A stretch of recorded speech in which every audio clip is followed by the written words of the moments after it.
Hi, this is Christy Whitman with the Quantum Success Show, where you can get your information and inspiration to create your desires.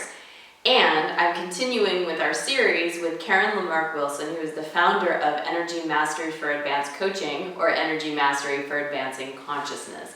So I'm really excited to talk to her today about her concept, her teaching, the way she describes intention and the spectrum of intention. So Karen, it's great to have you back, and before we start the topic of the spectrum of intention, I just wanted to kind of put out a clarification point that this woman is, your husband would call you a walking workshop, and you are. And this topic on intention and the spectrum of intention,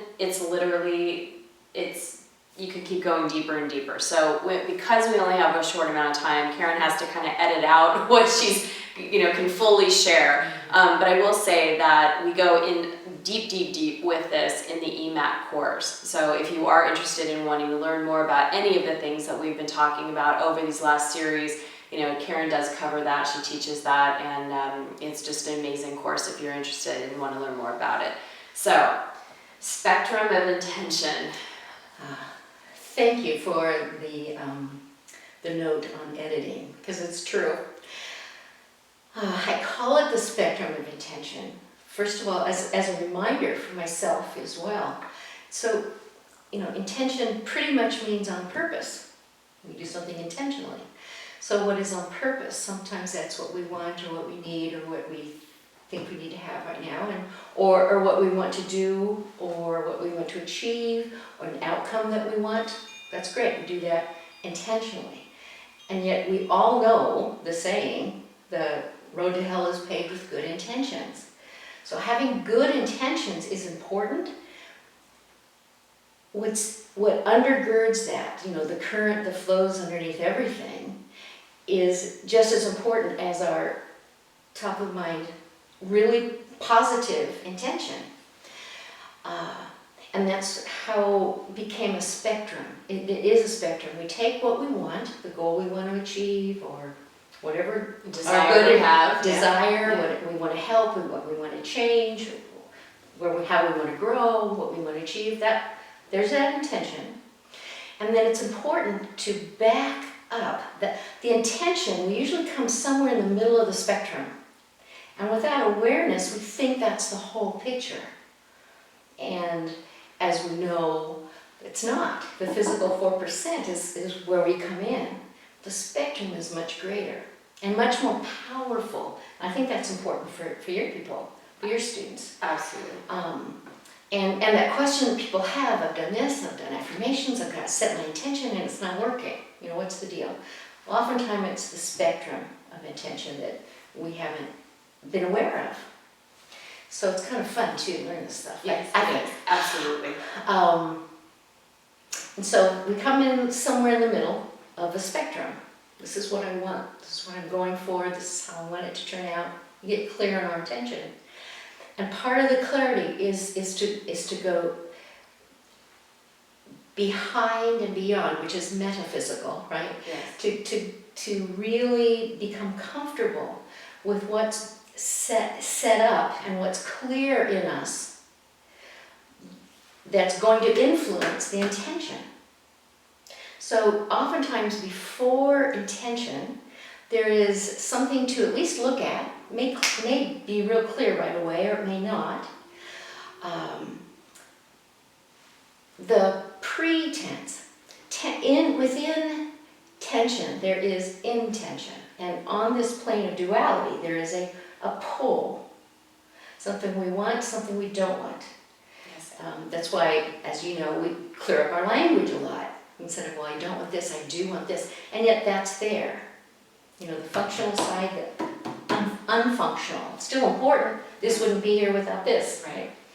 And so intention on its own doesn't include the whole aware, powerful spectrum. So as we back up and what's the tension? What's the tension point? Yeah. Exactly. Inside my intention. I need more money, I need that perfect man, I need that woman, I need my kids, my daughter's got to get off drugs. It doesn't matter little or big. doesn't matter. That's all the things we're talking about are all spectrums. It applies to everything. All spectrums. If it's true, it's true. Right. So, what are we rushing by? What are we forgetting? What have we marginalized? And by accomplishing this intention, this perhaps won't be there anymore. You know, this is where the power of intention actually lies. And so feeling, sensing, and then working with, bringing up to consciousness, having those difficult conversations with ourselves or with a trusted other. Mm-hmm. So once we begin to feel where the pull is, because it's important, because it's the pull that also brings us to want or need or desire or long for whatever it is our intention is full of. Yes. So feeling where the stretch is, where the pull is, the pre-tension, and maybe where we're kidding ourselves. That's okay too. It's important. Sure. And that may shift the intention, help us go step by step to where we want to go. You know, instead of swallowing the elephant, we may need to do some steps. Right. And that information is already in us if we're able to spend time in the spectrum. And maybe where we are pretending, where we're not ready yet. This is all great information, because then we can get ready. Okay, what more information do I need? Or, what do I need to do first? This is perfect. This is still my goal, and boom, boom, boom, boom. And just that surge comes into our intention, and that's the beautiful part about it. So we want to be as clear as possible about our intention, and one way to do that is to back up. Where's the tension? Where's the pull? We're on a plane of duality. There is a pull somewhere that can lead us to new awarenesses and ahas and fabulous things, or it's already cleared up. Worked on that one. I'm familiar. Okay. Yeah.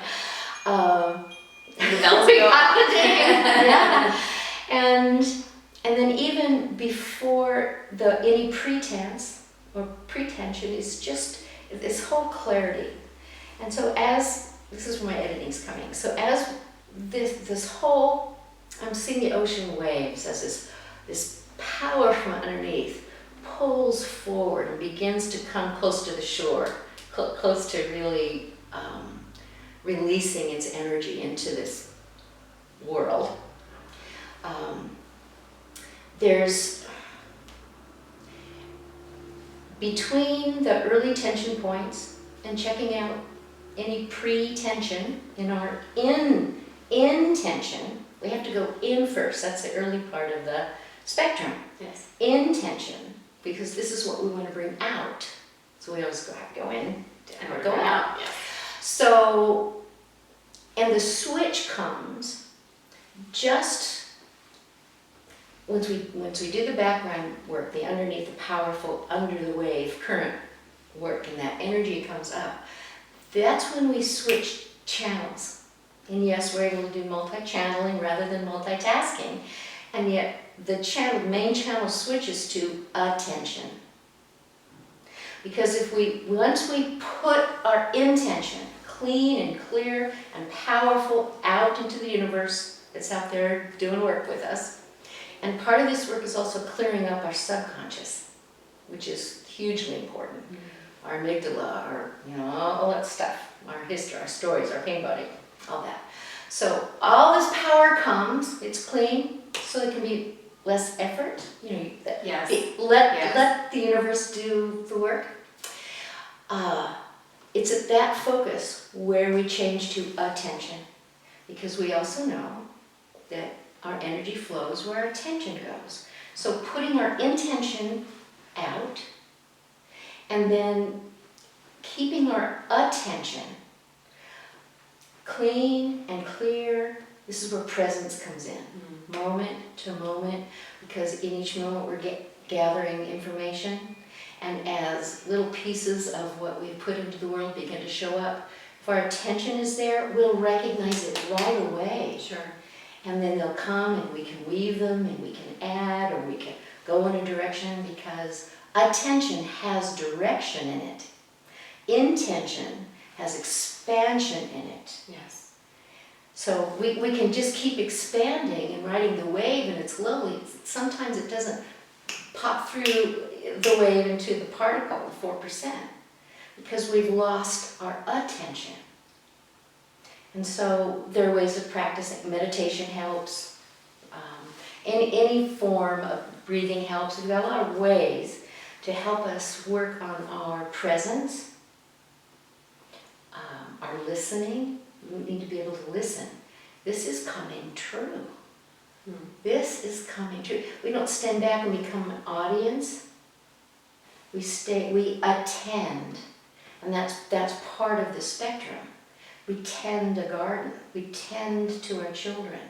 Attention is a huge, beautiful power that humans have. We can place our attention where we want to place it, and we can remove our attention and that's very, very powerful.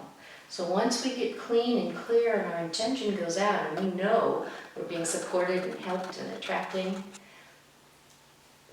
on the spectrum, now it's time to really attend. Are there details? Are there loose ends?